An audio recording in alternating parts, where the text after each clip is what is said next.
I just spent a full month in Montreal and it was one of my favorite cities on earth, but I did make quite a few mistakes, so I'm gonna share everything that I learned with you today. I'm gonna talk about some general tips that might save you some money, some places that a lot of tourists just end up missing, best food recommendations, best coffee stuff, which area of town you might wanna stay in depending on what you're looking for. We're gonna cover it all, so just stick with me.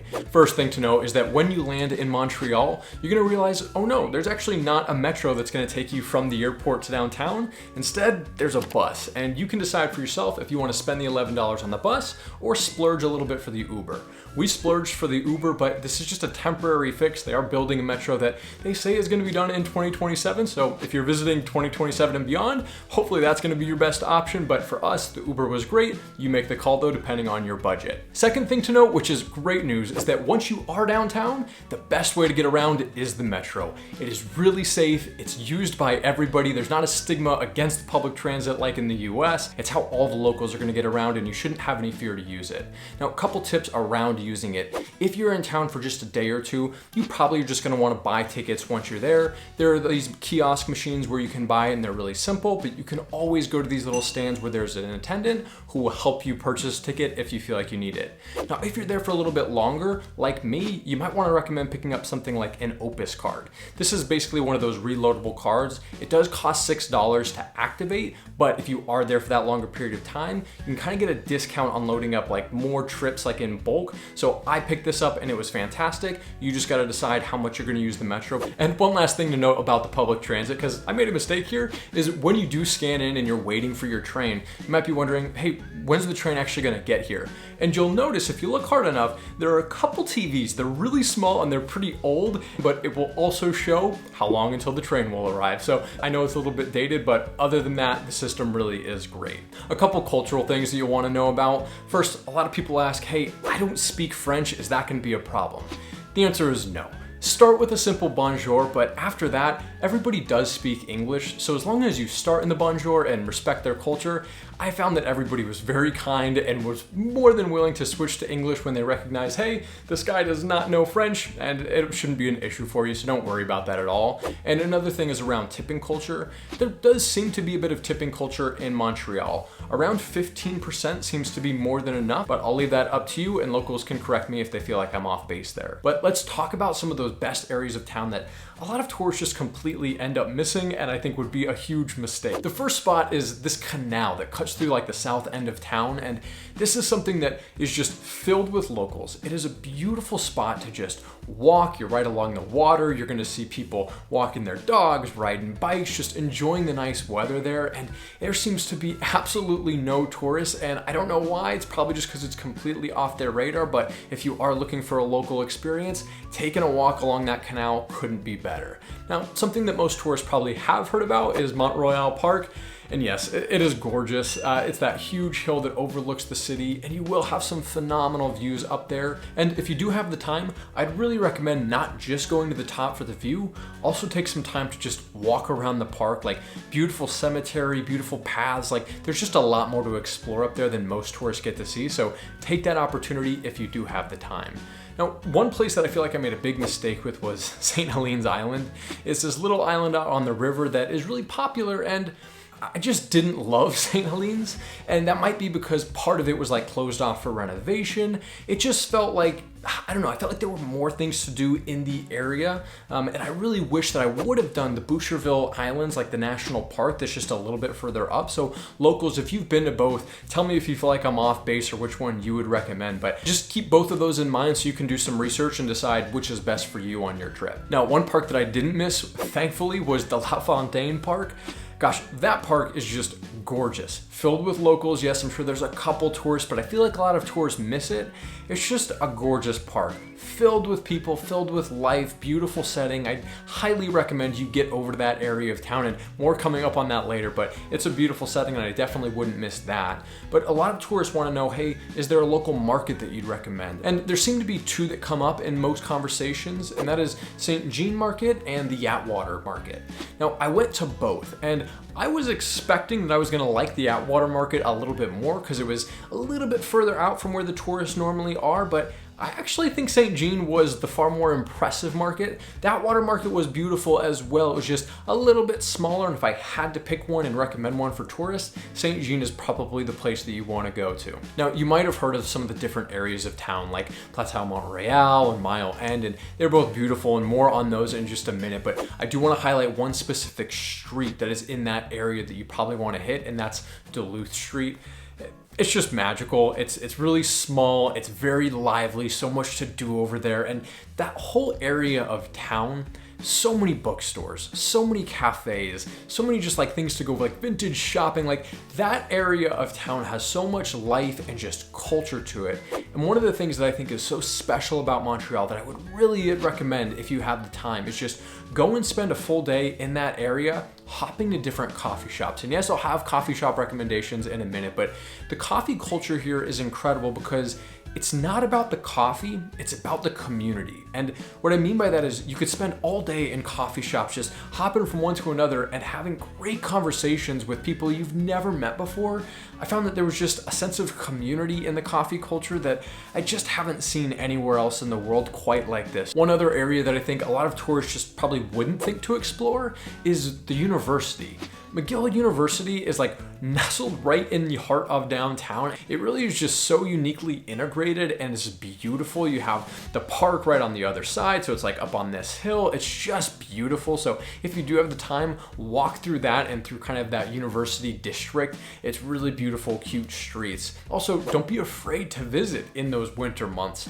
I found it to be really magical. I felt like I had the streets to myself because there weren't many tourists and I was just amongst the locals. But that's not to say that you shouldn't visit in the summer, because I've heard that Montreal is just one of the coolest cities in the world in the summer, and I believe it. I hear it is so festival oriented, again, community oriented, so I will definitely be back in one of the summers to come and I'm looking forward to it. But let's talk about some of those specific food recommendations because gosh, the food here in Montreal is exceptional. It might just be my favorite food city in North America from like value and quality. There's just so much, but obviously one food that you have to try is poutine. It's a classic up here and there are a lot of places to try it on the menu. One famous spot that you'll probably see on a lot of lists is La Banquise. It is this kind of like fast foodie place that has a lot of different versions of poutine and it was popping. There was a line, but don't worry, they flip people pretty quick. But really, you could try poutine anywhere. But another thing that I didn't completely expect are the smoked meats. And the smoked meats, if you look online, you'll probably see a lot of people recommending two places. Schwartz is the big touristy one, and then you'll see a lot of people noting Lester's and a few others that are considered more local and kind of those hidden gems. I tried all of them, or as many as I could, and I actually did feel like Schwartz was the best quality meat. There was a little bit more of a line, but I really enjoyed Schwartz. Lester's wasn't bad, but I wouldn't venture all the way out to Lester's if I had the choice between them. But hey, maybe you go try both and let me know which one you think. And then one other thing that I did not expect to love and just experience in Montreal were the bagels. Now you're saying, wait, why are you recommending bagels? Guys, Montreal knows what the heck they're doing with their bagel game. You'll find that there's kind of a rivalry between St. Viator and Fairmont Bagels. And here's what I'll say about them.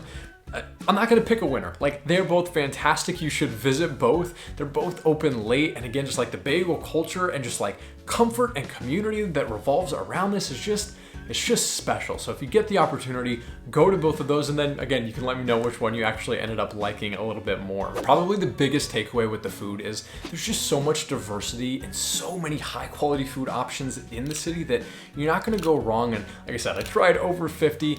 I put everything into a downloadable guide for you that you can refer back to on your trip. It's got like resources, it's got food recommendations, places, pretty much everything that is in this video and more. It's completely free. You can download it if you want.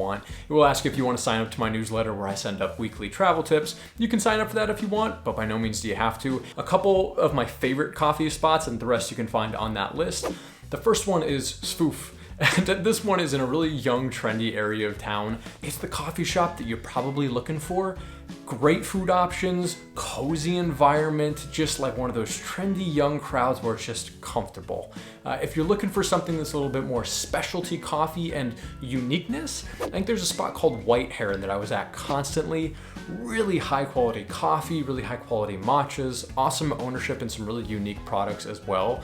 But if you're looking for a spot that's more of that community oriented place, the spot where I was at all the time was a spot called Eclair. And funny enough, they don't actually serve eclairs, but one big round table, actually oval table, that everybody sits at and you drink your coffee, you talk with the barista and everybody else, and it's just, again, that community-oriented coffee culture, it's tough to beat. And one bonus one, I guess I'll throw in a fourth, is you've probably heard of Cafe Olimpico on other lists. I wouldn't necessarily go to Cafe Olimpico for their coffee. It's nothing special, but if you do go, try their cannolis. Their cannolis, they know what they're doing with their cannoli game, and I'm Italian, so I think I can say that, but you can be the judge of it. Their cannolis, really, really strong. And obviously it's a historic place, but all the other recommendations, again, in the link down below with that free downloadable guide. I hope it's useful for you guys. But let's talk about which area of town you might want to stay in depending on what you're looking for in your trip. And yes, of course, I'll tell you where I stayed as well. So the first area that you're probably considering is Old Town. And Old Town is great for the tourists who are maybe going to be there for a shorter period of time, anything under a week. Old Town, because it is that like old-timey, charming feel, it is a little bit more touristy, and that's not necessarily a bad thing. It gives you great access to the water and the port. It is a beautiful little safe, cute area to walk around in. There's tons to do, and there's going to be that great tourist infrastructure. And this is actually where I stayed for a full month, and I loved it. Probably because I stayed in this Airbnb that it was fantastic. Like probably the most comfortable Airbnb that I've ever stayed in. It just had character. It was like all wood and stone. It felt historic. A like awesome fireplace that I got cozy with. I could overlook the streets and watch all the tourists walk around. The bed was comfy. Like this was just like the perfect Airbnb, and it's probably where I'm gonna stay every time that I go to Montreal. Truly one of the best Airbnb experiences I've had. But next place that you might be considering is downtown. And downtown is this area right here, which is really close to Old Town. I wouldn't necessarily recommend downtown for one reason, and that's there's just nothing special or unique about it. If you're looking for the uniqueness, I'd stay in Old Town. If you're looking for the more like local areas, we'll get there in a minute, but downtown is just that. It's a downtown. It's a business district, and there's plenty to do, but the streets are a little less full of life, let's say, after like 5 p.m. because people are going there for business. So just keep that in mind. You probably can find better deals elsewhere. Now, if you don't want to be around all the tourists and you don't want to be near downtown and you're willing to be in those local areas, there's a couple spots that come to mind. The first is Mile End, and that is that really trendy area of town again. You're gonna have great vintage shopping, a lot of coffee shops, just tons to do, young atmosphere, just vibrant, just truly vibrant. And it's so hard to distinguish that from Plateau Montreal, which again is in that same general area, and again, lovely places to stay. If you're looking for, one of those longer term stays, you want to be amongst the locals and you're comfortable saying, hey, I'm not actually here for the top museums. I'm not here for, everything that's on the water. I am here specifically to maybe meet friends, hang out with people in this area of town. I totally get the appeal, but in general, for any tourist, as long as your choice is between that Montreal, Mile End, or the Old Town, I think any of those three options are going to be great depending on what you're looking for. I would hesitate to stay in downtown or anywhere else that I didn't mention. And one other thing that you might be asking yourself is, hey, what about Quebec City? Is that a good day trip from Montreal? I'd say no, not as a day trip. A weekend trip, yes, it'd be a great place for a weekend trip, and I did that and I had a great time, but I made quite a few mistakes on that trip as well, learned a lot, and I made a whole video sharing everything. So if you want to check that out, you can watch this video right here, or if you want to just see my unfiltered thoughts and reflections on that month in Montreal, you can watch this video right here.